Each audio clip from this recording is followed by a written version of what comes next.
और इस वचन में प्रभु यीशु मसीह एक धनी मनुष्य के बारे में और एक निर्धन व्यक्ति के बारे में, और वो निर्धन व्यक्ति कौन है? लाजार के बारे में प्रभु यीशु मसीह यहाँ बताता है। एक धनवान व्यक्ति के बारे में और एक निर्धन व्यक्ति के बारे में। और धनवान आज के युग में किसे कहा जाता है? जिसके पास बहुत धन और दौलत है कि नहीं? जिसके पास बहुत धन और दौलत है, अच्छा गाड़ी है, बंगला है, नौकर चाकर है, उस व्यक्ति को लोग धनवान कहते हैं। लेकिन बाइबल का परमेश्वर हमें बताता है कि धनवान कौन है ईश्वर की दृष्टि में? बाइबल की दृष्टि में धनवान वो मनुष्य है जो हमेशा प्रभु यीशु मसीह के डर और भय में अपने जीवन को जीता है, जिसके हृदय में प्रभु यीशु मसीह का वचन है, जिसके मन में, जिसके हृदय में प्रभु यीशु मसीह पिता परमेश्वर के प्रति डर और भय है, जिसके हृदय में वचन है, वही संसार में बाइबल के अनुसार, बाइबल के परमेश्वर के अनुसार वो मनुष्य धनवान है। हालेलुया। और इसलिए आज इस वचन में हम लोग देखते हैं एक धनवान व्यक्ति के बारे में और एक निर्धन लाजार के बारे में आप सुनते हैं। धनवान व्यक्ति हमेशा सुख विलास के साथ जीने वाला व्यक्ति, वो महलों में रहता है, अच्छा जीवन जीता है, उसका कई सारे दास दासियां हैं, नौकर चाकर हैं, खाने पीने का कोई अभाव उसके घर में नहीं है, महल में नहीं है, हर तरह के सोना चांदी से भरा हुआ घर और एक सुख विलास का जीवन। भविष्य में हम क्या खाएंगे, क्या पिएंगे, उसकी भी कोई चिंता की बात नहीं है महल में है, क्योंकि उस धनवान व्यक्ति के पास इतना जायदाद है, इतना जायदाद है, क्योंकि आने वाले पीढ़ियां भी उस धन के द्वारा आगे बढ़ सकती है। लेकिन प्यारे भाई और बहनों, क्या संसार में धन और मन मर्यादा प्रतिष्ठा पाना बाइबल की दृष्टि में कितना सही है? इस बात को हम लोग थोड़ा ध्यान करेंगे। हालेलुया। बाइबल की दृष्टि में धनवान बनना कितना सही है? क्या बाइबल धनवान शब्द को गलत ठहराता है या धनी व्यक्ति को गलत ठहराता है? एक बात प्रभु यीशु मसीह कहता है कि मैं तुमसे सच कहता हूं कि धनवानों का परमेश्वर के राज्य में प्रवेश करना बहुत कठिन है, जब एक सुई के नाके में से निकल जाना सहज है, लेकिन मैं तुमसे कहता हूं कि धनवान का परमेश्वर के राज्य में प्रवेश करना बहुत कठिन है। इसका मतलब क्या है? धनवान होना क्या पाप है? क्या धनवान होना गलत है? नहीं। परमेश्वर का और वचन का इस तरह का कहना यह गलत नहीं है। परमेश्वर ने धन को पाप नहीं ठहराया। परमेश्वर ने धन को सर्वश्रेष्ठ भी नहीं ठहराया। धन को परमेश्वर ने पाप भी नहीं ठहराया है और उसे सर्वश्रेष्ठ का स्थान भी परमेश्वर ने उसे नहीं दिया, बल्कि धन मनुष्य के जीवन में जितना आवश्यकता के अनुसार मनुष्य के जीवन में रहे उतना ही मनुष्य के लिए पर्याप्त है। हालेलुया। लेकिन जरूरत से ज्यादा धन भी मनुष्य के जीवन में दुख को लेकर आता है, तकलीफ को लेकर आता है, चिंता को लेकर आता है, परेशानियों को लेकर आता है, समस्याओं को लेकर आता है। और इसलिए आज जब आप दुनिया में घूमेंगे, धनवान लोगों को देखेंगे, वे सूट बूट में तो रहते हैं, अच्छी अच्छी गाड़ी में तो घूमते हैं, लेकिन उनके घरों में शांति का वातावरण आप लोग नहीं देख पाएंगे। Hallelujah, praise the Lord. उनके घरों में शांति का वातावरण नहीं। शांति का जो माहौल एक मसीही जीवन में, एक मसीही परिवार में होना चाहिए, वो मसीही परिवार में वो शांति का माहौल आज के समय में दिखाई नहीं देता, क्योंकि लोग पैसे को, धन को सर्वश्रेष्ठ समझते हैं, जबकि परमेश्वर ने बाइबल के अनुसार ना ही पैसे को पाप ठहराया है और ना ही पैसों को परमेश्वर ने पहला स्थान दिया। और यह धनवान व्यक्ति जो अपने जीवन में एक सुख विलास का जीवन जीने वाला व्यक्ति, जो उसके कई नौकर चाकर दास दासियां हैं, एक सुख विलास का जीवन महल में जीने वाला व्यक्ति, प्रभु यीशु मसीह आज इस धनवान के विषय में और निर्धन लाजार के बारे में बताता है। अगर एक मनुष्य के जीवन में धन है, दौलत है, इस संसार का प्रतिष्ठा, मन और मर्यादा, लोग जिसका इज्जत करते हैं, हमें कई बार ऐसा लगता है कि ये व्यक्ति संसार में एक प्रतिष्ठित व्यक्ति है और ये परमेश्वर की दृष्टि में एक आशीषित व्यक्ति है। कई बार हमारे सोच और विचार से हम लोग ऐसा सोचते हैं, हमें ऐसा लगता है कि इस व्यक्ति के जीवन में सब कुछ है। क्या पैसा हमारे पास है तो क्या हमारे जीवन में बीमारी नहीं आ सकती है? जरूर आ सकती है। पैसे हमारे पास में है तो क्या हमारे लाइफ में अशांति नहीं आ सकती है? आ सकती है, क्योंकि पैसे से ही सब कुछ खरीदा जा नहीं सकता। हालेलुया। संसार में आप सुख विलास, अपने शरीर की अभिलाषाओं को आप खरीद सकते हैं धन के द्वारा, लेकिन आप अपने आत्मा की शांति नहीं खरीद सकते। हालेलुया। आप अपने अभिलाषा के लिए सब कुछ खरीद सकते हैं संसार में, लेकिन आप अपने आत्मा के लिए परमेश्वर का राज्य को, आप अपने जीवन के लिए शांति को खरीद नहीं सकते। और इसलिए बाइबल हमें बताती है और ये इस वचन के द्वारा हमें चेतावनी देता है कि हम संसार में किस तरह का जीवन जिए। ये मनुष्य जो धनवान था, हर दिन सुख विलास में रहता है, और ऐसा होता है कि एक निर्धन लाचार भी, निर्धन लाचार जो उसके जीवन में उसका शरीर घावों से भरा हुआ,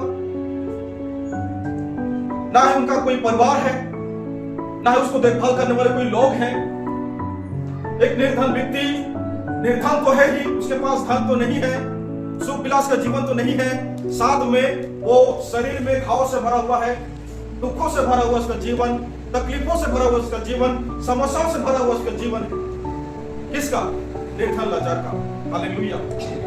प्रेज़ द लॉर्ड।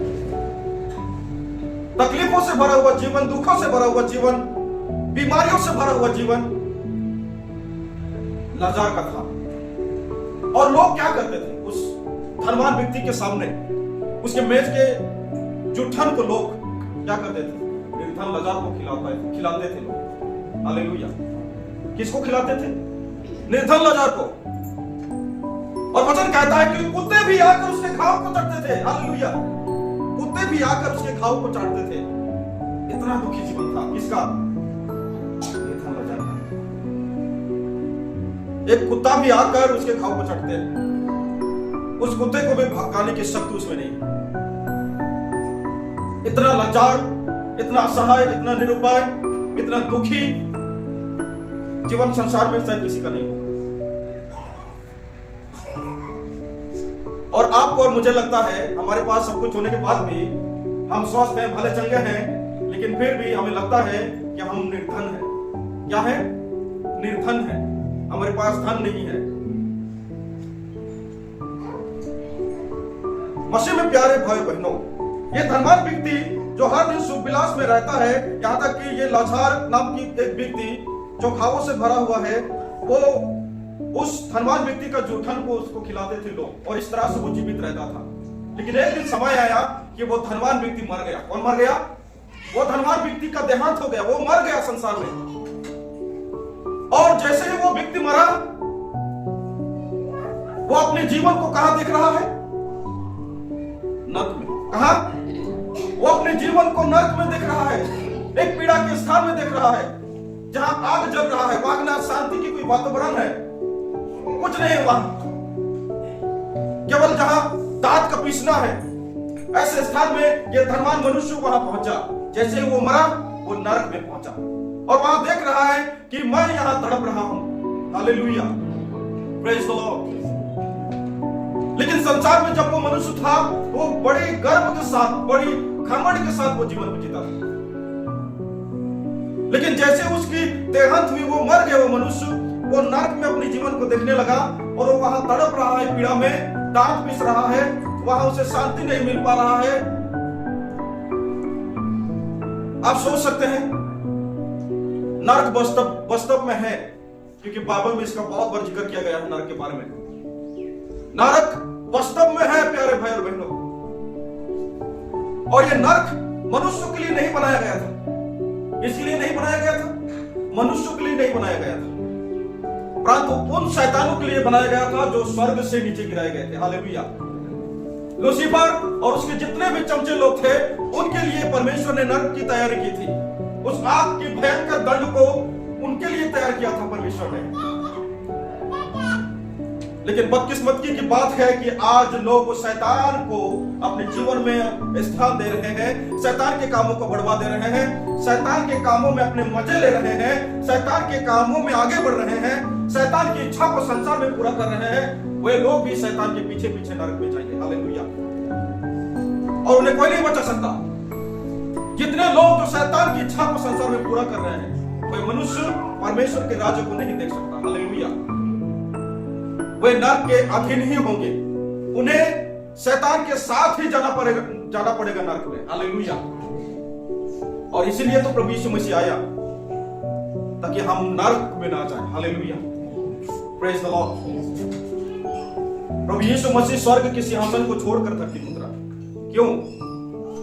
अनंत काल की नरक की शक्ति से आपको बचाने के लिए। जो पाप आपको नरक की ओर ले जा रहा था, जो बुराई आपको नरक की ओर ले जा रहा था, जो अधर्म आपको नरक की ओर ले जा रहा था, इन सारे बातों से परमेश्वर आपको बचाने के लिए अपने पुत्र यीशु ख्रीस्त को इस जगत में भेज दिया, ताकि उसके विश्वास करने के द्वारा आपके कदम जो नरक की ओर जा रहे थे, अब वो कदम प्रभु यीशु मसीह के द्वारा स्वर्ग की ओर जाने वाला है। हालेलुया।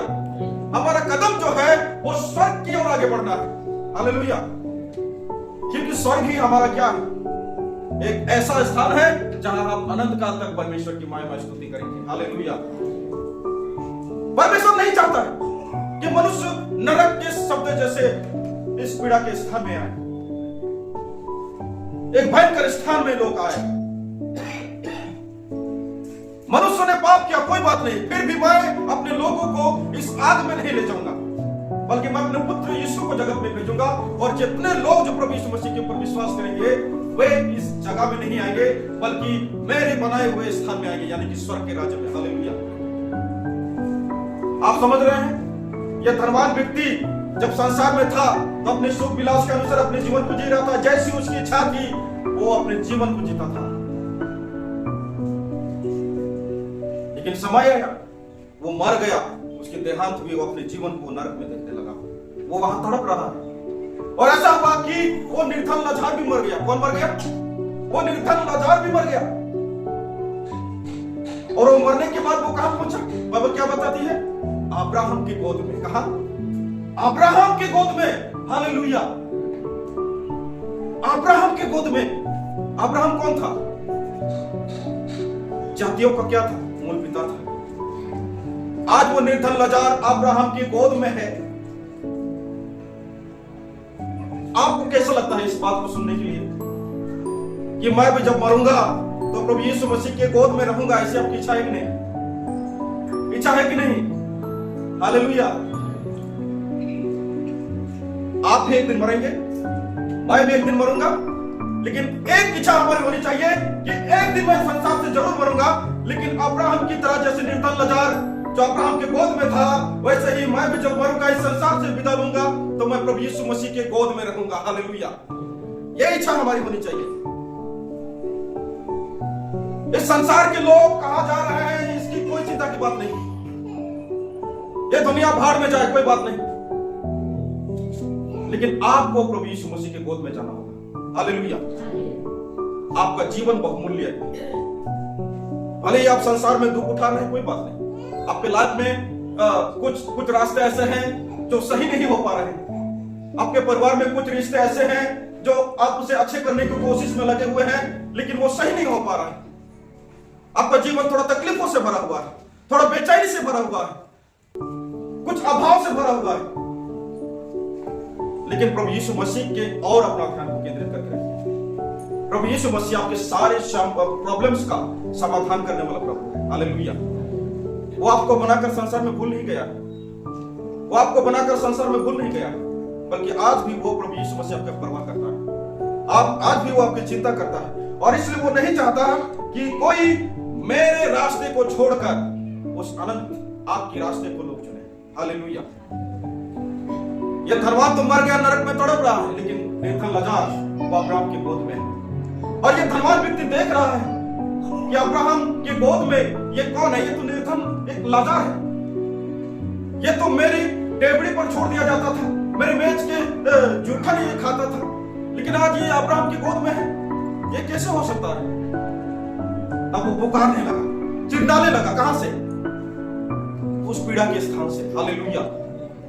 वो कहता है अब्राहम पिता, हे पिता अब्राहम, लाजर को भेज दे। किसको भेज दे? लाजर को भेज दे कि वो अपनी उंगली का सीरा क्या करे? क्या करे? क्या लिखा है यहां? क्या लिखा है? अपनी उंगली का सीरा पानी में भिगोकर मेरी जीभ को ठंडी करे। क्या करे? ठंडी करे। क्या यह संभव है? क्या यह संभव है? नहीं। जो एक बार नरक में चला गया वो चला गया, जो एक बार स्वर्ग में चला गया वो चला गया। उसके बाद दोनों दरवाजे बंद हो जाएंगे, नरक का भी स्वर्ग का भी। और नरक से जितना भी आप पीछा करेंगे अब स्वर्गीय स्थान में नहीं पहुंच सकते। हालेलुया। और जब आप स्वर्ग में प्रवेश करेंगे तो वहां से आपको परमेश्वर बाहर नहीं निकालेगा। Hallelujah. Praise the Lord. Thank you Jesus. आपको धन्यवाद करना है परमेश्वर कि आप अब भी जीवित है संसार में, और आप प्रभु यीशु मसीह के वचन को जान सकते हैं, समझ सकते हैं, और इसके अनुसार परमेश्वर के राज्य में आप जा सकते हैं। हालेलुया। और यहाँ क्या कहता है कि अब्राहम को भेज दे कि अपना उंगली का सिर और पानी में भिगोकर मेरी जीभ को ठंडी करे, ताकि मैं थोड़े समय के लिए भी इस पीड़ा के स्थान में क्या कर सकूं? थोड़ा आराम कर सकूं। वो थोड़े समय के लिए आराम के लिए तड़प रहा है। 1 मिनट का आराम उसे चाहिए नरक में। लेकिन क्या यह संभव है? क्या नरक में आपको 1 मिनट के लिए भी शांति मिल सकता है? नहीं मिल सकता। नहीं मिल सकता। 1 मिनट का भी आपको शांति नहीं मिलेगा नरक में, जितना आपको स्वर्ग में आनंद का मिलेगा। हालेलुया। आप सोचिए, आपको कहां जाना है? इस धनवान व्यक्ति के समान नरक में जाना है, या निर्धन लाजर के समान आपको अब्राहम के गोद में जाना है? ये आपको निर्णय करना है। यह आपको निर्णय करना है, आपको डिसीजन लेना है कि आप कहां जाएंगे मरने के बाद। आपकी इच्छा कहां है जाने के लिए? आप प्रभु यीशु मसीह के वचन को तो हर दिन सुन रहे हैं, लेकिन आपका मार्ग सही है कि नहीं? आप जो रास्ते में चल रहे हैं वो सही है कि नहीं? ऐसा तो नहीं कि इस धनवान मनुष्य के समान आपने भी उसी रास्ते को चुना है जहां आपका सुख विलास से चैन है, आप अपने शरीर के अनुसार चलते हैं, जैसे आपकी इच्छा है वैसे ही करते हैं संसार। मसीह में प्यारे भाई बहन, संसार का थोड़ा आनंद हमें त्यागना होगा, संसार की खुशियों को थोड़ा त्यागना होगा, तभी जाकर आप परमेश्वर के राज्य में जा सकते हैं। हालेलुया। अब यहाँ अब्राहम क्या कहता है?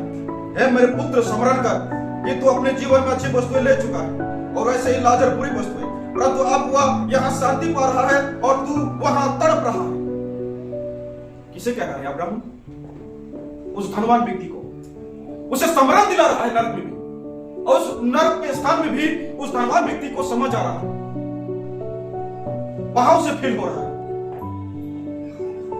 उसे दुख हो रहा है कि मैं जब संसार में था तो मैंने क्यों अच्छे कर्म नहीं किए, क्यों मैंने परमेश्वर को नकारा, क्यों मैंने परमेश्वर की व्यवस्था को उल्लंघन की, क्यों मैंने गरीबों को, असहाय लोगों को मदद नहीं की। उस पीड़ा के स्थान में वो मनुष्य सोच रहा है।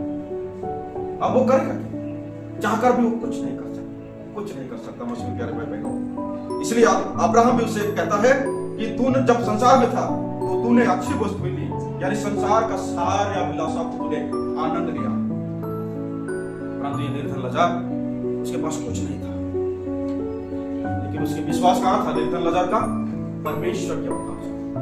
और इसलिए आज वो अब्राहम के गोद में। इसके बाद क्या लिखा है अगर आगे 27 में? वो धनवान व्यक्ति जो पीड़ा में तड़प रहा है वो क्या कहता है? तो हे पिता, मैं तुझसे विनती करता हूं कि तू उसे मेरे पिता के घर भेज। कहां भेज? कौन कह रहा है? वो धनवान जो तड़प रहा है, कहां? पीड़ा में। उस पीड़ा के स्थान में तड़प तड़प कर वो कह रहा है अब्राहम से कि पिता अब्राहम, अगर ऐसा नहीं हो सकता कि अब्राहम जो तेरे गोद में निर्धन लाजर है, अगर वो लाजर अपने उंगली का सिर भिगोकर मेरे जीभ को अगर वो ठंडी नहीं कर सकता है, तो हे पिता अब्राहम, मैं तुझसे आग्रह करता हूं कि तू मेरे पिता के घर में उसे भेज दे। किसके घर में? मेरे पिता के घर में। हालेलुया। मेरे पिता के घर में भेज दे, क्योंकि मेरे और 5 भाई हैं, मेरे ही जैसे जीवन को जी रहे हैं वे लोग। जैसे मैं सुख विलास के जीवन जीता रहा, घमंड में जीवन जीता रहा, वैसे मेरे भाई भी वैसे ही जीवन जीते हैं। मेरे भाई भी वैसे ही हैं, घमंडी, बेईमान, सुख विलास का चाहने वाले, किसी का परवाह न करने वाले, परमेश्वर से ना डरने वाले। मेरे भी 5 भाई ऐसे ही जीवन जी रहे हैं मेरी तरह। इसलिए तू अब्राहम के पिता, तू किसे भेज मेरे घर में? लाजर को भेज दे। क्या ये संभव है? नहीं। Hallelujah, praise the Lord. ये संभव नहीं। वो अपने भाइयों के लिए भी नरक से दुहाई कर रहा है। कहां से दुहाई दे रहा है? नरक की उस पीड़ा के स्थान से भी वो अपने भाइयों को बचाने के लिए गुहार लगा रहा है अब्राहम के पास। मैं तो यहां तड़प रहा हूं, ठीक है अब्राहम के पिता, पर मेरे और 5 भाई वे भी मेरे तरह बेईमानी का ही जीवन जी रहे हैं संसार। कम से कम वे इस नरक की पीड़ा में ना आए। हालेलुया, कम से कम वे इस नरक की पीड़ा के स्थान में ना आए। आज भी शायद कितने लोग जो पाप में मर गए वे नरक से चिल्ला रहे होंगे, हमारे लिए चिल्ला रहे होंगे, हमारे लिए दुआई दे रहे होंगे कि हम लोग यहां आए हैं, आप लोग यहां मत आइए, लेकिन हम लोग नहीं सुन रहे। Hallelujah, praise the Lord. हम लोग नहीं सुन रहे उनकी आवाज, क्योंकि वहां की आवाज हम नहीं सुन सकते हैं। मसीह में प्यारे भाई बहनों, वहां की आवाज हम नहीं सुन सकते हैं, लेकिन यहाँ का आवाज हम सुन सकते हैं। इस पवित्र वचन की आवाज को हम सुन सकते हैं, भले ही उस नरक की आवाज को नहीं हम सुन सकते जो हमारे लिए दुआई दे रहे हैं कि यहाँ मत आओ, लेकिन इस पवित्र वचन की दुहाई को हम लोग सुन सकते हैं, यहाँ की आवाज को हम लोग सुन सकते हैं। Hallelujah, praise the Lord. ये अपने भाइयों को बचाने के लिए गुहार लगा रहे हैं नरक की उस पीड़ा के स्थान से, लेकिन ये संभव नहीं है मसीह में प्यारे भाई बहन। और आगे मूसा अब्राहम क्या कहता है? अब्राहम ने उससे कहा, उनके पास तो मूसा और भविष्यद्वक्ताओं की पुस्तक है, वो इनकी सुने। उसने कहा, नहीं है पिता अब्राहम, पर यदि कोई मरे हुए में से उनके पास जाए तो वे मन फिराएंगे। उसने उससे कहा, जब वे मूसा और भविष्यद्वक्ताओं की नहीं सुनते तो यदि मरे हुए में से कोई जीव भी उठे तो भी उसके नहीं मानेंगे। हालेलुया। अगर कोई मरे हुए में से आपको कोई समझाने के लिए आएगा, विश्वास नहीं करेगा। और इसलिए अब्राहम कहता है कि उनके पास, किनके पास? तुम्हारे भाइयों के पास मूसा की भविष्यद्वक्ताओं की पुस्तकें, किनकी पुस्तकें? उनके पास शरीयत है, भविष्यद्वक्ताओं की पुस्तकें, वे उनकी सुनकर वे मन फिरा ले। तब वो व्यक्ति कहता है, नहीं, वे पुस्तकों की बातें भी नहीं मानेंगे वे लोग मेरे भाई। अगर वे मूसा की भविष्यद्वक्ताओं की पुस्तकों को भी नहीं मानते हैं, बाइबल की बातों को भी अगर वे लोग तेरे भाई नहीं मानते हैं, तो उन्हें कोई नहीं बचा सकता। अगर वे बाइबल की लिखी हुई बातों पर विश्वास नहीं करते हैं, भविष्यद्वक्ताओं की पुस्तक पर विश्वास नहीं करते हैं, अगर कोई मरे हुए में से उनके पास जाएगा तो कौन विश्वास करेगा? कोई विश्वास करेगा? नहीं करेगा। मसीह में प्रिय भाई, आज उसी रीति से आज लोगों को पवित्र शास्त्र पकड़कर पास्टर्स, एवेंजलिस्ट, चर्च के जितने लीडर्स हैं, वे बाइबल पकड़कर गलिए घूम रहे हैं, सुसमाचार प्रचार कर रहे हैं, घरों घरों में, मंडलियों में, कलीसियाओं में, हर जगह बाइबल पकड़कर सुसमाचार प्रचार किया जा रहा है कि मन फिराओ, परमेश्वर का राज्य निकट है। लेकिन आज कितने लोग विश्वास कर रहे हैं? कितने लोग? नूह के समय में भी जब नूह का जहाज बन रहा था, तो नूह जहाज को बनाते बनाते वो लोगों को पश्चाताप का संदेश दे रहा था कि आज से 40 दिन के बाद परमेश्वर इस धरती का अंत करेगा, सबको नष्ट करेगा। परंतु किसी ने नूह की बात स्वीकार नहीं किया, किसी ने विश्वास नहीं किया, और अंततः वही हुआ जो परमेश्वर ने नूह से कहा था कि 40 दिन 40 रात भारी वर्षा हुई और पूरी दुनिया समाप्त हो गया। हालेलुया। आज वही, आज उसी रीति से परमेश्वर ने अपने दासों को भेजा, पास्टर्स, एवेंजलिस्ट लोगों को भेजा, ताकि उनके द्वारा की गई प्रचार को सुनकर लोग मन फिराए। हालेलुया। लेकिन बहुत सारे लोग आज वचन सुनने के बाद भी उसे इनकार कर रहे हैं कि, लेकिन आप और मैं सौभाग्य व्यक्ति हैं कि प्रभु यीशु मसीह के वचन को हमने स्वीकार किया। हालेलुया। मसीह में प्रिय भाई बहन, इस संसार में हम जितने भी धनवान हो जाएंगे, किसी काम का नहीं। एक एप्पल्स कंपनी का एक बड़े मालिक था, मैं यहां तक करूंगा, थोड़ा समय बोलूंगा। एक एप्पल्स कंपनी का एक बड़ा मालिक, एक बार उसे बहुत बड़ा बीमारी हुआ, और जैसे उसका बीमारी हुआ, एक बड़े अस्पताल में उसे ले जाया गया और वेंटिलेटर के अंदर उसे रखा गया, और उसमें एक रेड लाइट थी, एक छोटा सा बल्ब, और वहां उसको सुला कर रख दिया गया। वहां सुला कर रख दिया गया। तब एक व्यक्ति, जिले का सबसे बड़ा मुख्य व्यक्ति, उसके पास जाकर कहता है, उसे मिलने गया, और मिलने के बाद उसने देखा कि इतना बड़ा मालिक इतने बड़े हॉस्पिटल्स में वेंटिलेटर के आगे एक लाल बत्ती के आगे सोया। तब वो अनुभव से कहता है कि जब मैं संसार में था तो मेरे पास सब कुछ था और अब भी सब कुछ है, लेकिन सब कुछ रहने के बावजूद भी आज मैं इस लाल बत्ती की सिवा किसी को नहीं देख पा रहा। हालेलुया। यानी आपके पास सब कुछ होने के बाद भी जिस दिन आप अकेले बिछेरे में पड़े रहेंगे, उस दिन आपको महसूस होगा कि संसार का धन आपके लिए किसी काम का नहीं रहा। हालेलुया। संसार का वैभव आपके जीवन के लिए किसी काम का नहीं रहा। संसार का मन मर्यादा प्रतिष्ठा आपके जीवन के लिए किसी काम का नहीं रहा। जो कुछ आपने संसार में पाया था वो संसार आपको फिर से छीन लेगा, लेकिन जो परमेश्वर आपको देगा वो आपके लिए होगा और आपसे कोई छीन नहीं सकता। हालेलुया। और इसलिए वचन कहता है कि प्राण देने तक विश्वासी रहा तो मैं तुझे क्या दूंगा? जीवन का मुकुट। और ये मुकुट अनंत काल के लिए आपसे कोई नहीं छीन सकता। हालेलुया। Praise the Lord. प्रभु आज इस वचन के द्वारा आप सबको आशीष